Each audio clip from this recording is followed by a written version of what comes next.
The scent of pine needles and cinnamon hung heavy in the air, a perfect, sugary lie.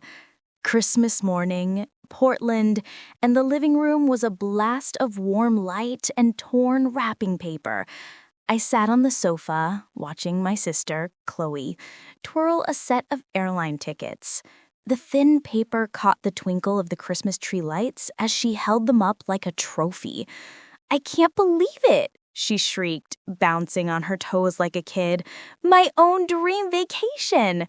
My parents beamed at her, the kind of unfiltered pride that makes a person feel like a miracle just for existing. I looked down at what was in my hand, a small white envelope.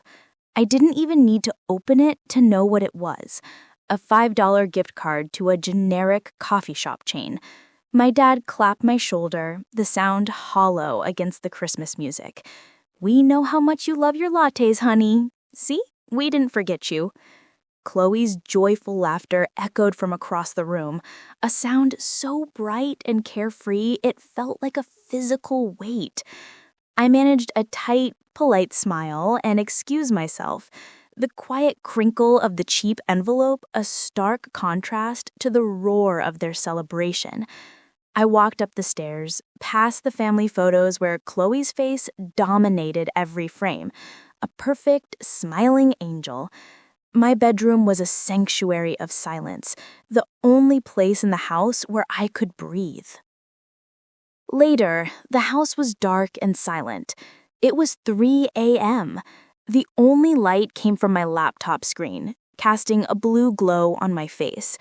My fingers hovered over the trackpad, 100 years of hurt, resentment, and a deep-seated unfairness simmering beneath the surface. I clicked send. The email was titled, "Confidential, Project Nightingale activated."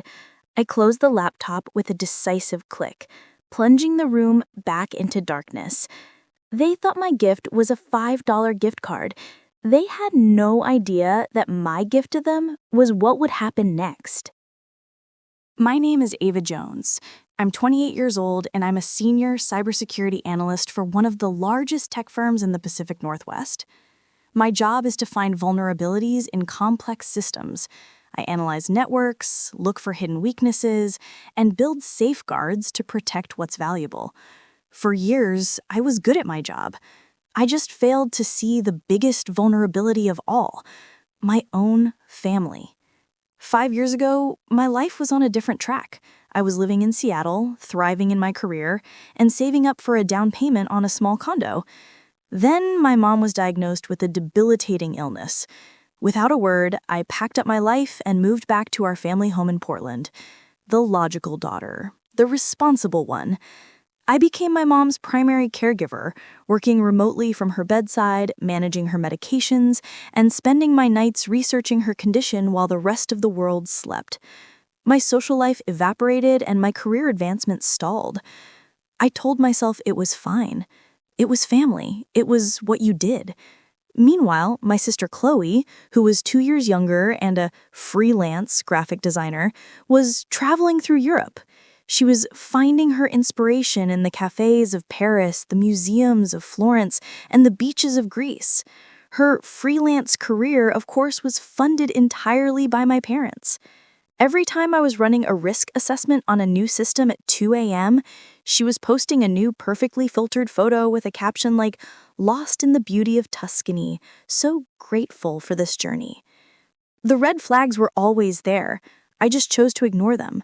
I remember one summer, I had saved over $20,000 for a down payment on a house, meticulously building the fund in a joint savings account I had with my dad.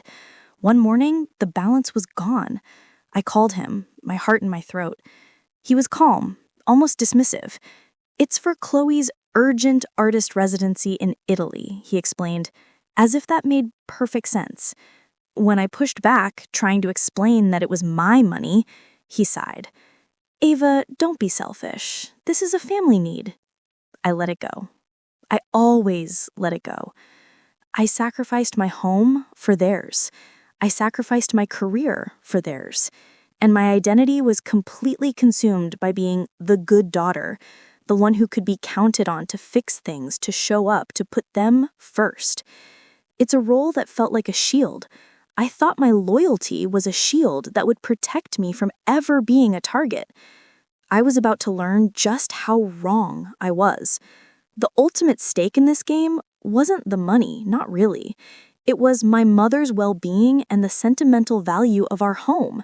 They were the very foundation of my loyalty, and I was about to discover they were also my biggest vulnerabilities. Their betrayal wasn't a single event. It was a slow drip poison that had been seeping into my life since childhood. I always thought it was just a personality difference. Chloe was the creative, the free spirit, the one who needed to be nurtured. I was the grounded, logical one who didn't need a fuss. When my 18th birthday was forgotten because my parents were too busy planning Chloe's extravagant Sweet 16, I told myself it was fine. When I graduated from college with a full-ride scholarship, and my parents called it sensible, but then threw a party for Chloe's minor art show, I convinced myself it was just their way of celebrating her vulnerable art. But the casual cruelty escalated into something far more calculated after my mother's diagnosis. The financial and emotional favoritism transformed from benign neglect into a weapon. They didn't just favor Chloe, they actively diminished me to elevate her. When I would talk about a successful project at work, my father would change the subject to Chloe's latest design. My successes were stable and boring. Her minor artistic achievements were a cause for a family celebration. The message was clear. My work, my existence, was a footnote to her story. The true breaking point came a year ago. The stress of caregiving, of my job, of the quiet resentment building inside me finally reached a tipping point. I broke down. I sat my father down and, for the first time, admitted I couldn't do it all alone. I needed help. He looked at me, and for a fleeting moment, I saw a flicker of the kind man I remembered. Tears welled in his eyes, and he promised to make a change. "You've done so much for us, Ava," he said. "It's time you took a break." He and Chloe took over for a full weekend, sending me on a spa retreat to recharge. It was the first real break I'd had in years. I spent 2 days in a state of suspended disbelief, a small, hopeful seed of reconciliation taking root in my heart. I called them, and they were full of praise, telling me how hard it was, how much they appreciated me. For the first time, I felt seen. That feeling, that small spark of hope, made the reality of what happened next so much more devastating.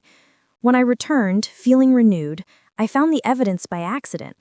I went into my father's home office to use his printer and saw a manila envelope tucked away in a desk drawer.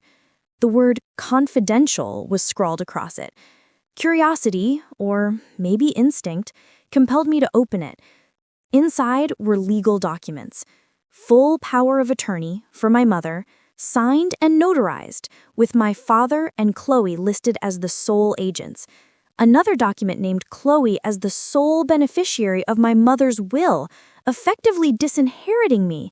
My mind reeled. The spa retreat wasn't a gift, it was a smokescreen. They had used my absence to legally erase me from my mother's future, to ensure that after her death, Chloe would inherit everything I had sacrificed for her. They took away my right to make medical decisions for the woman I had been caring for and replaced my years of devotion with a signature. I stood there, my heart pounding, the cold, stark reality of the documents in my hands. It was the deepest betrayal I had ever known. A sound from the doorway startled me, and I looked up to see my mother's nurse, a kind woman named Maria, standing there. She looked at the papers in my hand, then at my face, and her expression hardened. She whispered, "It's worse than you think. I've been keeping a log." The $5 gift card wasn't just an insult, it was a physical manifestation of my complete and utter erasure. It was the final confirmation that my years of sacrifice, the missed promotions, the lost relationships, the quiet, thankless nights, had earned me nothing. They didn't see me as a daughter. They saw me as a resource to be exploited, a tool to be used until it was no longer needed. The Bali tickets for Chloe weren't just a gift, they were a declaration of my worth to them. Exactly $5. The emotional collapse didn't come with a crash or a scream. It happened silently, in the cold, sterile bathroom. The grief didn't turn into rage. It turned into a chilling, ice-cold clarity. For years, I had viewed my family through the lens of a loving, if imperfect, daughter. But in that moment, the noise of their celebration downstairs fading into a dull hum, my cybersecurity analyst brain kicked in.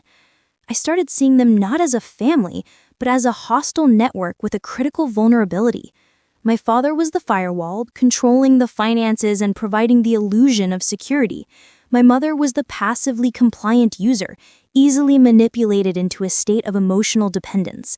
And Chloe was the Trojan horse, using her weaponized incompetence to get what she wanted, all while maintaining the guise of an innocent artist.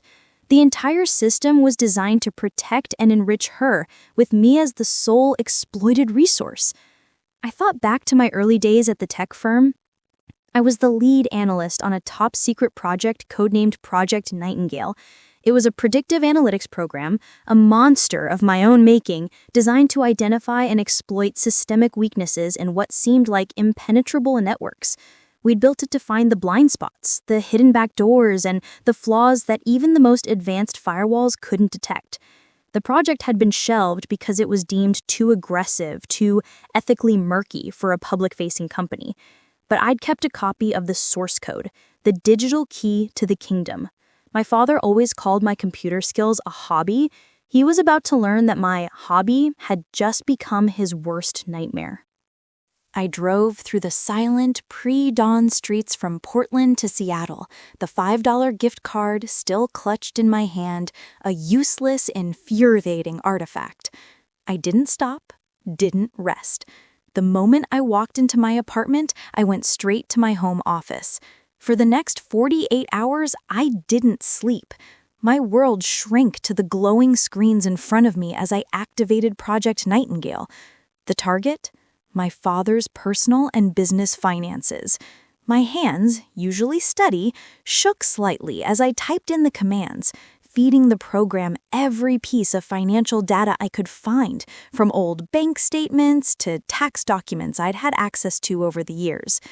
The program was built for corporate espionage, for finding the dark corners and hidden connections in a secure network. Now, I was using it to find the truth in my own family. As the code ran, a terrifying picture began to emerge, a web of shell corporations, high-risk investments, and hidden debts. My father wasn't the financially savvy businessman he pretended to be. He was a gambler, and he had put the family on the brink of bankruptcy. Chloe's lavish lifestyle and his grand gestures weren't a sign of wealth. They were a desperate attempt to maintain an illusion. The data was irrefutable, but data alone wasn't enough. I needed a witness. I picked up my phone and called Maria, my mother's nurse. When she answered, her voice was quiet and cautious. I told her I knew about the documents, about the power of attorney. There was a pause on the other end, and then she spoke. "I knew it," she said, her voice filled with a weary sadness. She confessed that she had been documenting everything, how my father and Chloe had been diverting money meant for my mother's treatments, cutting corners on her care, and using her passive compliance to their advantage. She had a detailed log, a paper trail of neglect and emotional manipulation. When I asked if she would be willing to give a formal, notarized statement, she didn't hesitate. "For your mother, she deserves better." Meanwhile, Chloe's social media was a gallery of her smug arrogance. Her Instagram was filled with pictures of her getting her nails done, packing her suitcase, and thanking her amazing parents for her dream vacation to Bali. It was a calculated performance, a way of rubbing my face in their favor. My father, always the master of passive aggression, sent me a text. "Hope you're enjoying your coffee," it read. We're worried about your mental state. You should come back home." He thought he was in control, that he had won. He didn't know the game had just started. My plan was ready. The data from Project Nightingale was irrefutable, and I had a witness ready to sign an affidavit. But just as I was about to make my move, my phone buzzed with an incoming call from Maria. "Ava," she said, her voice a terrified whisper. "You have to do something. Your father, he's trying to sell the family house. The last pillar of my family, the place where all my memories lived, was about to be sold out from under me. It was the final move in their game, and it was the one I would not let them win."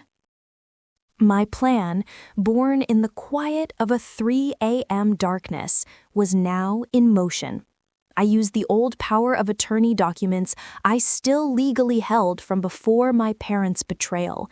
They had been so arrogant, so sure of their cleverness, they never thought I would use the very thing they thought they'd stolen from me. I filed an emergency injunction to block the sale of the family home, freezing all of my father's assets pending a competency review. My father's cell phone rang, and as I watched, my phone buzzed with a text from him. "What have you done?" I didn't respond. The email I sent at 3 a.m. was just the beginning. My father, blindsided and furious, immediately convened an emergency family meeting with their lawyers. They thought this was a simple misunderstanding that could be swept under the rug. I walked into the conference room, my back straight, a stack of files clutched in my hands.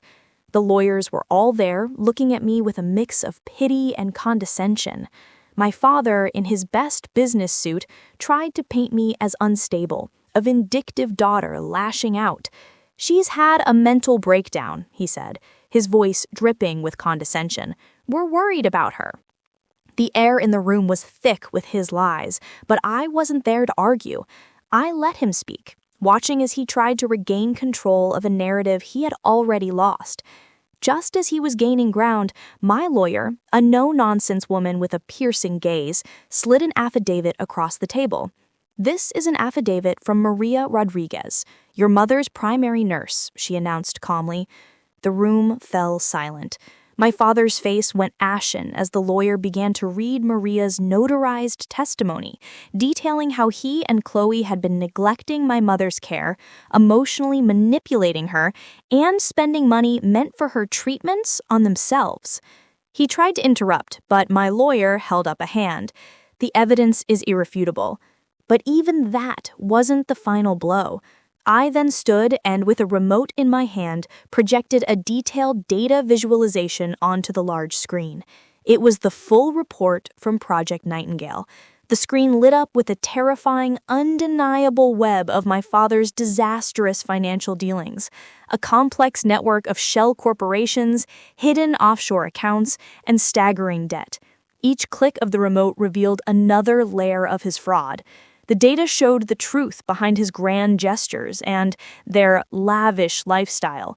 I had proof that Chloe's dream vacation to Bali was paid for with the last of my mother's medical fund, a cruel irony that made my stomach churn.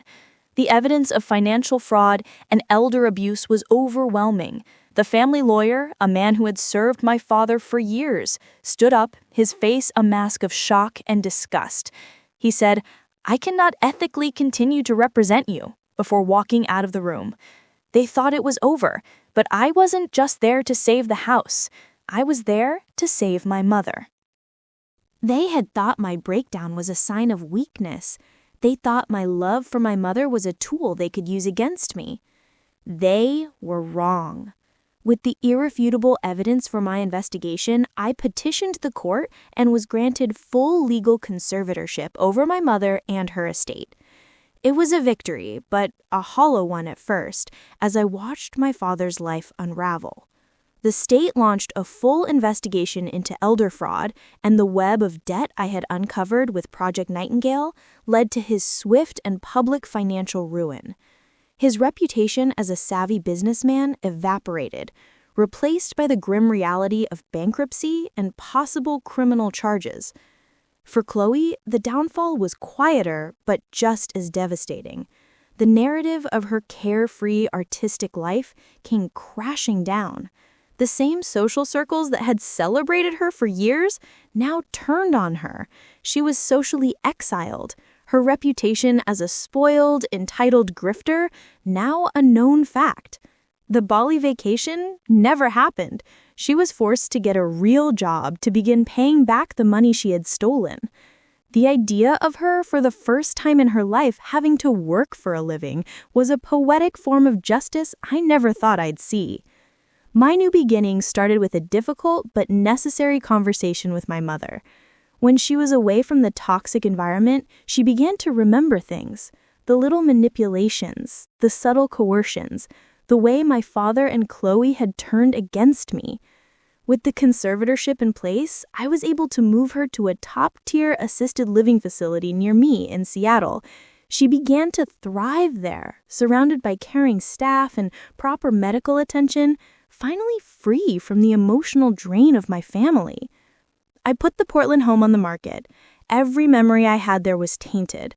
The money from the sale was used to secure my mother's future, ensuring she would have the best possible care for the rest of her life. With the remaining funds, I finally did what I had dreamed of for years. I bought a home of my own. I was no longer just the responsible daughter, the one who could be counted on to clean up their messes. I was my mother's protector, a powerful advocate, and a woman in complete control of her own life. The girl who had been giving a $5 gift card was gone. In her place was a woman who used her intellect and her strength to take back everything that had been stolen from her. It's funny how the end of one story is the beginning of another. I've built a new life for myself, a quiet, stable one. My mother is healing, my father is facing the consequences of his choices, and Chloe is learning, for the first time, what it means to stand on her own 2 feet. The girl who was worth $5 is gone. But as I sit here in my new home, a question keeps nagging at me. I used a powerful piece of technology to expose my own family. I invaded my father's privacy, not for financial gain, but to protect my mother. There was no other way to get the truth. I saved her, but in the process, I destroyed him. So tell me, was this an act of ultimate justice, or a cold, calculated family betrayal of my own? When the people who are supposed to protect you become the threat, are there any rules you shouldn't break to fight back? Let me know what you would have done in the comments below.